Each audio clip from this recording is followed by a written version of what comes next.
about 5%. Now, when I look at the estimates and really what guidance they had given, so FY21 revenue growth guidance was revised to 3 to 5% on a, this is what they essentially said. In Q2, they said that 2 to 3% is the number.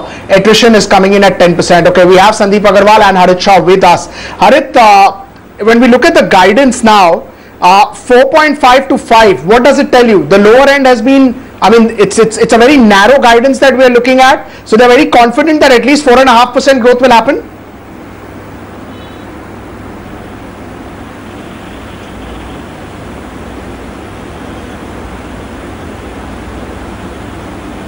Harit, can you just talk to us about the guidance, 4.5 to 5%?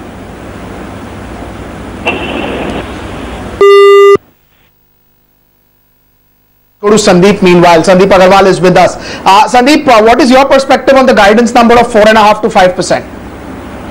So, it is a very good guidance. There is no denial about it. And, we were very much expecting it. In our preview note also, we forecasted 5.1% constant currency growth and 25.8% EBIT margin and also an upgrade in guidance. But this is slightly more than what we even anticipated on the guidance.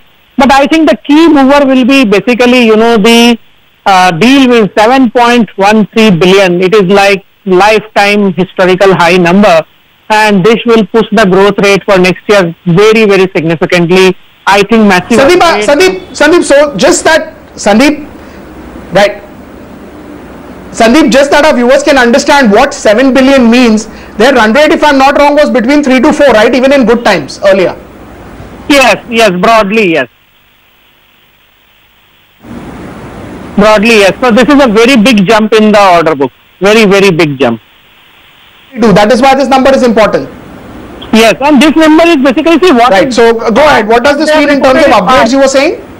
So I think again, like last 3 quarters, you will see 7-8% upgrade in EPS for the street and 10% kind of upgrade in the target prices. We are already at 1851 target price from long time. So we don't see much upgrade in our number or target price. There could be some increase.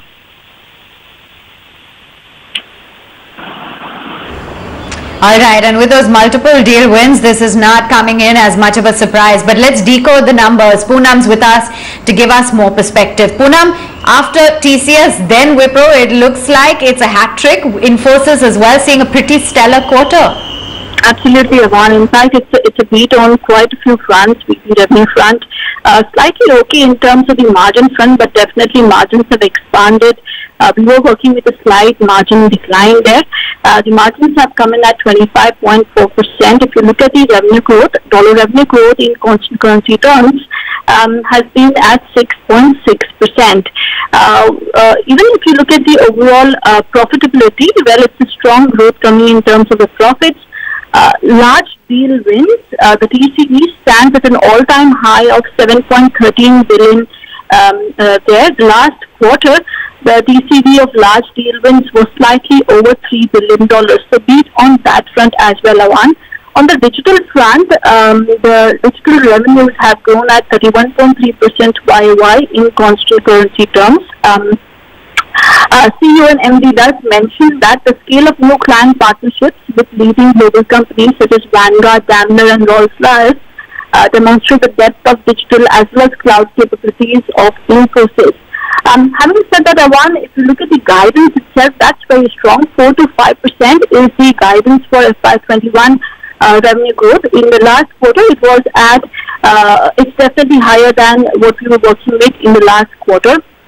Even in terms of the EBIT margin, we were working with around 24%. They're giving a guidance of 24 to 24 and 24.5% in terms of the EBIT margin front. So strong show on all fronts, Aman, coming in from Infosys.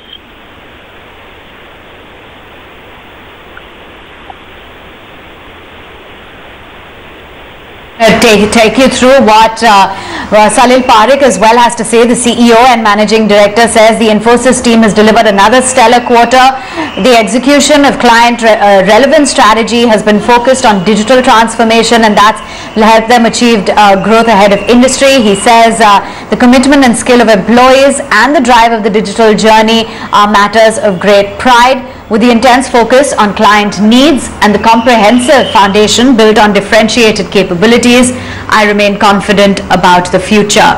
He also talks about Praveen Rao, that's the COO, says that in the past as well, Infosys has been severely tested and they've been delighted now with the performance, strong revenue performance, large deal wins, healthy operating metrics and continued low attrition.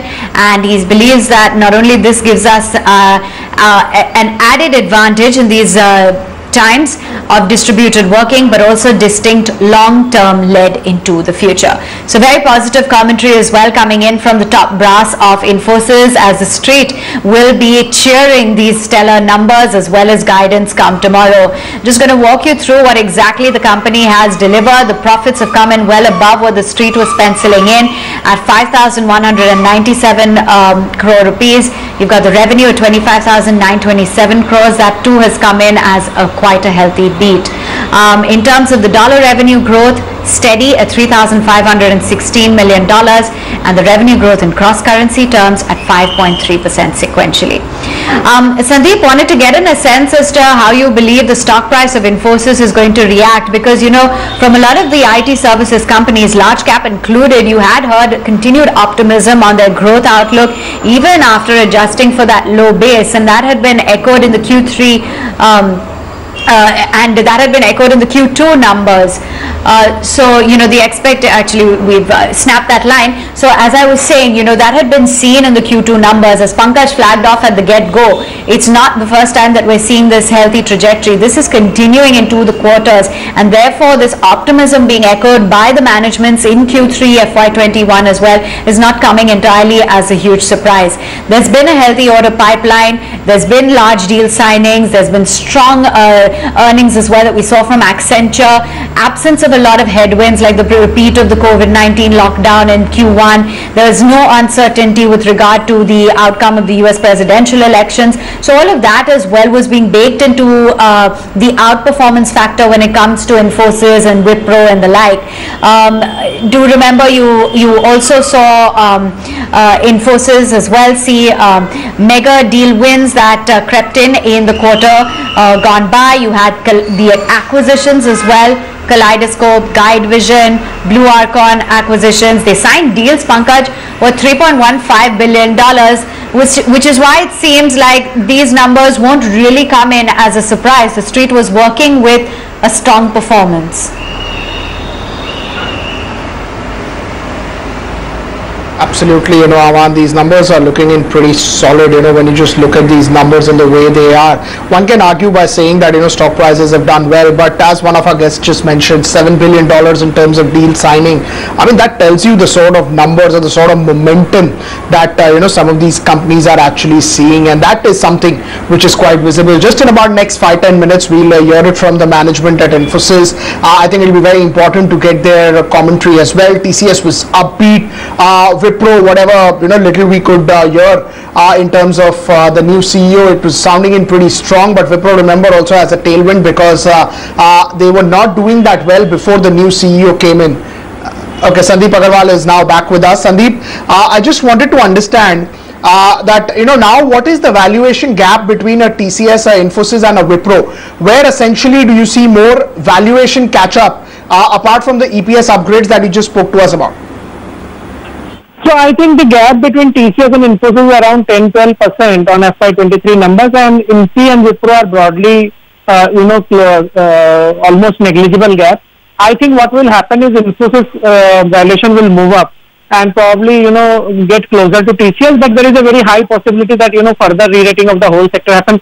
See, my big call is because it is a 3-4 year huge take-up cycle, then obviously, you know, you will see lot of stocks getting re-rated continuously. There is very big clarity which is emerging continuously every quarter that, you know, it is a 3-4 year cycle. So all the investors will upfront the multiple. They will not hesitate to upfront the multiple and take the multiple to, you know, 40 times also. We already assigned 40 times to TCS and, you know, 36 times to Infosys. I think that is a fair multiple given the scenario today.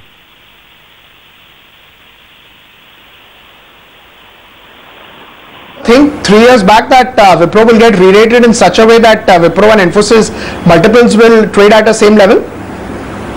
There is a difference. Basically, what is the challenge is that, Wipro has a lot of levers earlier on the margin front, which you would have seen in last few quarters playing out. Secondly, when the leadership changes, then, you get some low-hanging fruit delta also. So I think I will not say that, Wipro coming close to Infosys is unfair. I think that is broadly fair in terms of multiple, but I think Infosys staying at a discount to TCS on multiple is very unfair. It should, narrow that gap or move towards, the TCS multiple. And again, I will say the whole sector multiple again further will re-rate. Keep on re-rating for next 12 to 14 quarters. This is the biggest upcycle after Y2K in my view.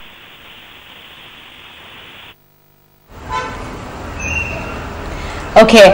Do you think, Sandeep, that the margin resilience will continue because we have higher returns from utilization, positive operating leverage? I'm talking about the large cap IT companies.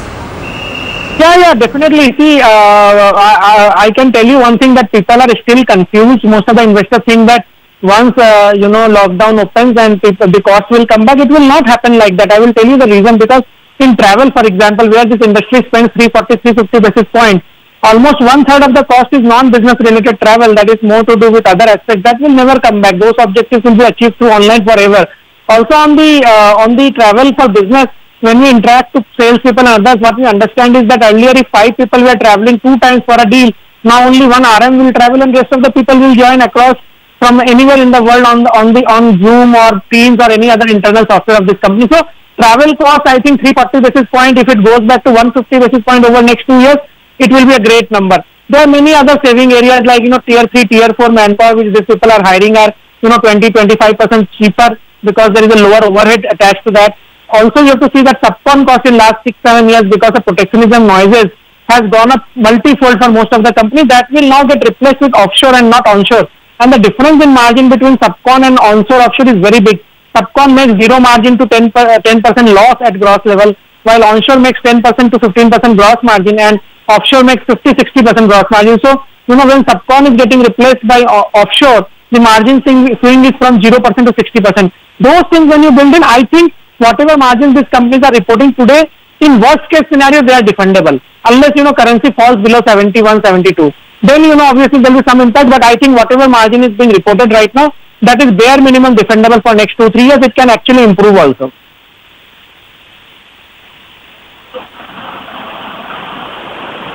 To that, just walking you through some more details that we're getting in. By the way, it's the highest Q3 sequential growth of 5.3% in 8 years on constant currency terms, and the large deal TCV wins was at an all-time high of $7.13 billion. I believe we also have another guest joining in on the show. And we'll just be connecting with Harit Shah. Harit, all-round stellar performance for Infosys as well. And what's your sense as to what the outlook is when it comes to their overall guidance as well as the strong performance that the company has delivered? Hello? Hello? Hello? Harit, hi, if you can hear me, what's your view on the guidance Infosys has delivered? Can you hear me? Yeah. I can hear you. Yes.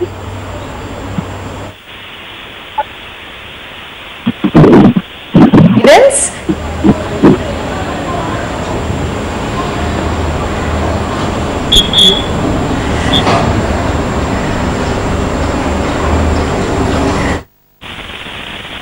Said that they are guiding for 2 to 3% sales growth in FY21.